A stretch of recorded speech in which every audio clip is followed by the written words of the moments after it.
আসসালামু আলাইকুম। এখানে আমি একটি সিনারি ড্রয়িং করব, গ্রামের একটি দৃশ্য। তো আমি একটি ঘর এঁকে নিচ্ছি। আমি এখন ঘরের অর্ধেক অংশ আঁকবো। এটা থাকবে হচ্ছে একটি দোতলার ঘর, বারান্দা সহ। তো দেখো, আমি দোতলার ঘর আঁকছি খুব সহজে স্কেলের সাহায্যে। তো কীভাবে দাগ দিচ্ছি, কতটুকু দিচ্ছি, কীভাবে এটা তোমরা দেখতে পারছো, খুব সহজভাবে আমি এঁকে দেখাচ্ছি। এটা থাকবে বারান্দার নিচের অংশটা। এখন বারান্দার একটি খুঁটি আঁকবো।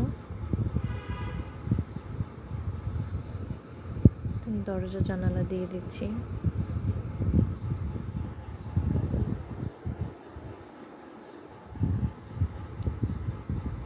জানালা এঁকে দিলাম, দুই পাশে দুইটা। এখন আমি ঘরের ওপরে একটি কলা গাছ আঁকবো। কলা গাছের পাতাগুলো দিয়ে দিচ্ছি। এভাবে প্রথমে 5টা দাগ দিয়ে দিলাম। তারপরে দেখো, পাতার অংশ যে ছিটা থাকে ওটা বোঝানোর জন্য এরকম করে এঁকে দিচ্ছি।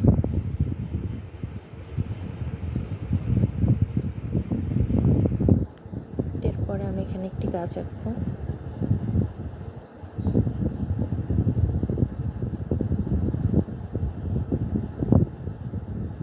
এর আগে আমি অনেক ভিডিওতে গাছ আঁকানো দেখাইছি, খুব সহজভাবে আমি গাছ আঁকছি।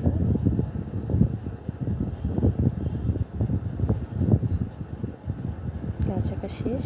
এখন আমি পেছন দিকে একটি টান দিয়ে দেব, ওখানে থাকবে দূরের গাছপালা যে অংশ, ওইটা। আমি দূরের গাছপালা এঁকে নিচ্ছি।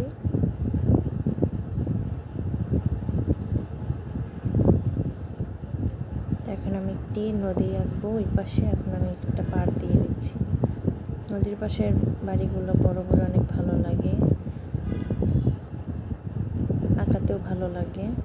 এখন নদীতে আমি নৌকা দিয়ে দিচ্ছি। এখানে ছাউনি সহ নৌকা, এটা। এর আরেক পাশে দিব হচ্ছে ছাউনি ছাড়া।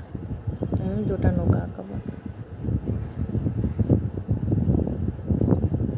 তো একটা মাঝে এঁকে নিলাম। এখন এই পাশে আরেকটা নৌকা। তো তোমাদের কার কার এরকম প্রাকৃতিক দৃশ্য ভালো লাগে আঁকতে, কমেন্টে জানাবে। দেখো, খুব সহজে আমি নৌকা এঁকে নিলাম। এখন নদীটা পরিপূর্ণ লাগছে দেখতে। এখন আমি বাড়ির উঠানে ফুল গাছ দিব। এখানে 3টি ফুল এঁকে নিলাম।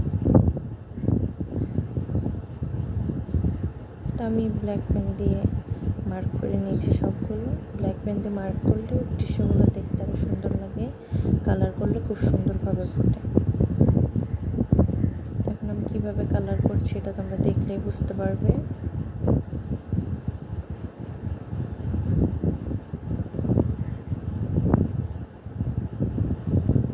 কলা গাছের রঙটা আমি উপরে গাঢ় সবুজ দিয়ে, তার নিচে হালকা সবুজ দিলাম। লতা পাতার কালার আমি সবুজ কালার দিয়ে করছি। ঘরের কালার থাকবে 2টা, একটা কমলা কালার আর একটা লাল কালার। দরজা জানালার কালার আমি কালো দিয়ে দিব।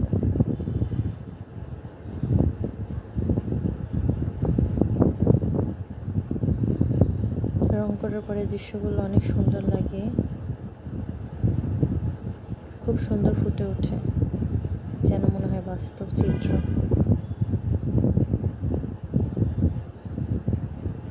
সহজ সহজ ভিডিওর জন্য আমার চ্যানেলটি সাবস্ক্রাইব করে রাখবে, যেন পরবর্তীতে সহজ ভিডিও দিলে তোমরা দেখতে পারো এবং শিখতে পারো। নৌকার নিচের কালারটি থাকবে কালো।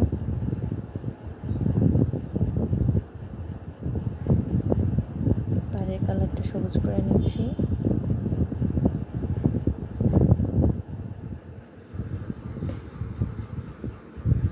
এখন নদীর কালারটা করে দেব। নদীটা কালার করার পরে জিনিসটা আরও ফুটে উঠেছে। এখন আমি দূরে একটি সূর্য আঁকবো। আমি সূর্য আঁকিনি, এটা লাস্টে এঁকে নিলাম। তো ভিডিওটি ভালো লাগলে অবশ্যই কমেন্টে জানাবে এবং লাইক শেয়ার করবে।